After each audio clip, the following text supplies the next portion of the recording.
కార్యకర్తల మీద ప్రజల మీద దాడులు జరుగుతూ ఉన్నాయి. నేను ఒకటే తెలియజెప్పాలనుకుంటా ఉన్నా. మీరిచ్చిన హామీలు నమ్మి మిమ్మల్ని గెలిపించుండొచ్చు, లేదా మాకంటే మెరుగైన పాలన అందిస్తారని ఆశించి మిమ్మల్ని గెలిపించుండొచ్చు. కానీ ఈ గెలుపును మీరు సద్వినియోగం చేసుకోకుండా ప్రతిపక్షాల కార్యకర్తల పైన దాడులు చేయడానికి మీరు ఉపయోగించుకుంటే ప్రజలన్నీ గమనిస్తారు. తప్పనిసరిగా ప్రజల్లో మీ మీద వ్యతిరేకత పెరుగుతుందని నేను గమనించమని కోరుతా ఉన్నా. మరి ఈరోజు మీ గెలుపు మీ బలం అనుకోవచ్చు, నేనైతే అది వాపంటా ఉన్నా. దేశవ్యాప్తంగా సంక్షేమ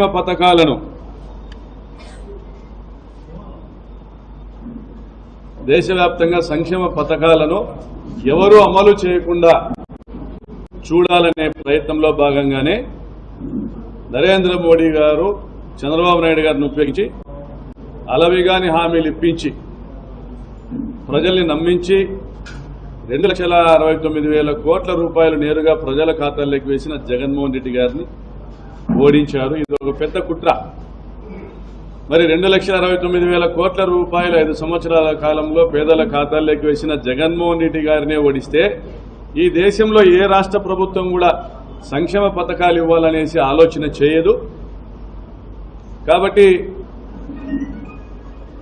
ప్రజాధనాన్ని ప్రజలకు పంచకుండా ఈ దేశవ్యాప్తంగా ఉన్నటువంటి బీజేపీ ప్రభుత్వాలు కావచ్చు, కేంద్ర బీజేపీ ప్రభుత్వం కావచ్చు, అభివృద్ధి పేరుతో దోపిడీకి తెరలేపవచ్చు అనేటువంటి ఒక కుట్రలో భాగంగానే ఈ సంక్షేమ పథకాల ప్రభుత్వాన్ని పడగొట్టారని నేను భావిస్తా ఉన్నా. మరి 2,69,000 కోట్ల రూపాయల పథకాలు ఇచ్చిన జగన్మోహన్ రెడ్డి గారినే ఓడించిన ఈ ప్రజలు రేపొద్దున ఎంత చేసినా మళ్లీ ఓడిస్తారు కదా అన్న ఒక ఆలోచనతో చంద్రబాబు నాయుడు ఆ సంక్షేమ పథకాల జోలికే వెళ్లకుండా ఉండబోతా ఉన్నాడు. ఆయన అమరావతి పేరుతోనో అభివృద్ధి పేరుతోనో దోపిడీకి తెరలేకపోతా ఉన్నాడు. ఉద్యోగుల్ని మోసం చేయబోతా ఉన్నాడు, నిరుద్యోగుల్ని మోసం చేయబోతా ఉన్నాడు. జగనన్న కంటే అధికంగా సంక్షేమ పథకాలు ఇస్తాడు. 1,500 రూపాయలు ప్రతి ఒక్క మహిళకు అందజేస్తాడు.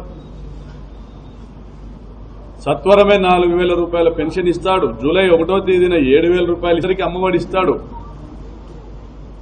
మరి బస్సుల్లో ప్రయాణం ఉచితంగా చేయనిస్తాడు. 3 సిలిండర్లు ఇస్తాడని నమ్మినటువంటి పేదలు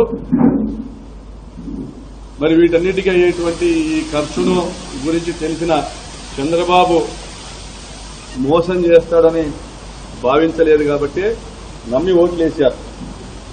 మరి వారికి ఈ పథకాలు ఇస్తాడా? ఉద్యోగులకు వెంటనే ఐఆర్ ప్రకటిస్తాడా? పీఆర్సీ ఇస్తాడా? సిపిఎస్ రద్దు చేస్తాడా? మరి ఇవన్నీ కూడా ఉద్యోగులకు సంబంధించినటువంటి సమస్యలు పరిష్కరిస్తాడా? 20 లక్షల ఉద్యోగాలు ఇస్తాడా? ఇవ్వలేకపోతే 3,000 నిరుద్యోగ వృత్తి ఇస్తాడా? ఇవన్నీ కూడా వేచి చూడాల్సిందే. కాబట్టి ఒక 6 నెలల పాటు మనమందరం ఎదురు చూడాల్సిందే, అవకాశం ఇవ్వాల్సిందే. చంద్రబాబు నాయుడు గారు కానీ ఆయన ప్రభుత్వం కానీ ఒక అల్లావుద్దీన్ అద్భుత దీపాన్ని ఏమైనా తీసుకొస్తుందా? ఒక అక్షయ పాత్రని ఏమైనా తీసుకొస్తుందా? మరి మనమంతా కూడా ఎదురు చూడాల్సిందే. ఈ పథకాలన్నీ అమలు చేయాలని కోరుకోవాల్సిందే. అభివృద్ధి కార్యక్రమాలు వాళ్ళు హామీ ఇచ్చినటువంటి అభివృద్ధి కార్యక్రమాలు వాళ్ళు అమలు చేయాలని కోరుకోవాల్సిందే. అమరావతి నిర్మాణం జరగాలని కోరుకోవాల్సిందే.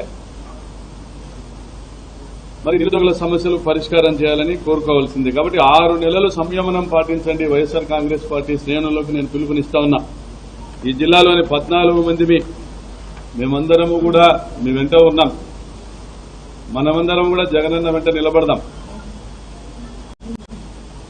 మనం గత ప్రభుత్వం ఏర్పడినప్పుడు మనం గెలిచినప్పుడు ఒక మెసేజ్ ఇచ్చాం, ఒక వాయిస్ మెసేజ్ ఇచ్చాం, ఒక శాంతికి పిలుపునిచ్చాం. ఓటమి బాధలో నిరాశ నిస్పృహల్లో తెలుగుదేశం పార్టీ వాళ్ళు దాడులు చేసినా ఓర్చుకోండి, సహించండి, వీలైతే వారిని దగ్గర తీసుకోండి అని. అది మన నైజం. మరి ఈరోజు 3 రోజులుగా దాడులు జరుగుతూ ఉన్న జిల్లాలోని తెలుగుదేశం పార్టీ ఎమ్మెల్యేలు కానీ, పరిటాల సునీత కానీ, ఆ పార్టీ పెద్దలు కానీ దాడులు పాల్పడడం కరెక్ట్ కాదు, ఇది సరికాదు, ఇది ఆటవికం అనేటువంటి ఒక మాటను కూడా వాళ్ళ నోటి నుంచి ఉచ్చరించకపోవడం గమనించమని కోరుతా ఉన్నా. అయినా మీ వెంట మేము ఉన్నాం, చట్టాన్ని నమ్ముదాం, పోలీస్ వ్యవస్థను నమ్ముదాం.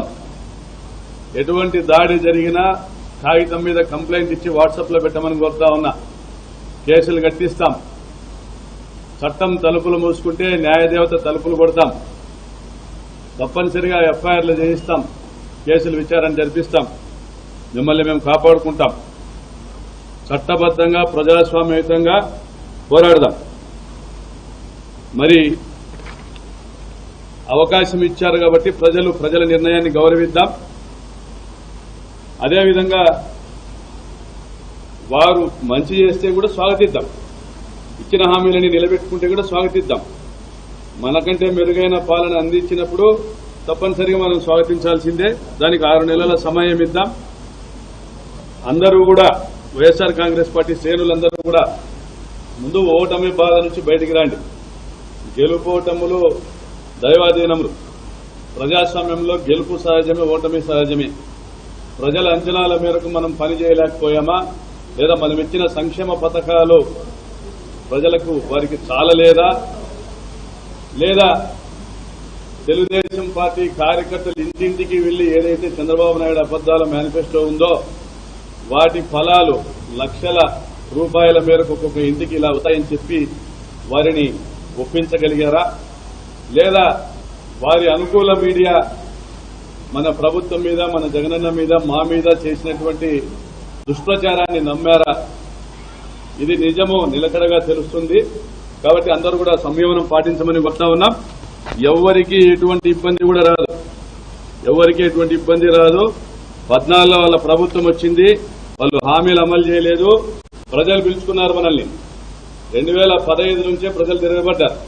గ్రామాలకు వెళ్ళాం, సభలు జరిపాం, ఊరేగింపులు చేశాం, ర్యాలీలు చేశాం. ప్రజలు మనల్ని ముందర పెట్టి నడిపించారు. 2019 వరకు వాళ్ళు ఆగలే. మళ్లీ రిపీట్ అయ్యింది. 24లో వాళ్ళకి అవకాశం ఇచ్చారు. 2025 నుంచి మళ్లీ రిపీట్ అవుతుంది. వాళ్ళు హామీలు అమలు చేస్తే ప్రజలు వాళ్ళ వెంట ఉంటారు. వాళ్ళు ప్రజలను మోసం చేశారనేది ప్రజలు తెలుసుకుంటే ప్రజలు తిరగబడతారు. ఆ తిరుగుబాటు కోసం ఎదురు చూద్దాం. సీన్ రిపీట్ అవుతుంది. 25 నుంచి 29 వరకు అప్రతిహతంగా జైత్రయాత్ర జరుగుతుంది. మళ్లీ జగనన్నను ముఖ్యమంత్రిగా చేయడానికి ప్రాణాలు ఇచ్చేదానికి కూడా సిద్ధంగా ఉన్నాం. ముందు నాది, తర్వాతే మా కార్యకర్తల్ని. నా చావు జగనన్నను సింహాసనం పైన కూర్చోబెడతాదంటే నా చావు నుండి జగనన్న జైత్రయాత్ర ప్రారంభించాలి. వైఎస్ఆర్సీపీ శ్రేణులందరూ కూడా మనోనిబ్బరం కోల్పోవద్దండి. తప్పనిసరిగా ప్రజాస్వామ్య పద్ధతిలోనే పోరాడదాం. ఎక్కడ దౌర్జన్యాలు జరిగినా తక్షణం పోలీసులకు సమాచారం ఇవ్వండి. పోలీసులు స్పందించకపోతే నాకు సమాచారం అందజేయండి. తప్పనిసరిగా చట్టాన్ని గౌరవిస్తా ఉన్నాం, నమ్మకం ఉంది. చర్యలు తీసుకుంటారు. తీసుకునే పక్షంలో న్యాయదేవత ఎలాగా ఉంది, న్యాయదేవతను ఆశ్రయిస్తాం. జై జగన్.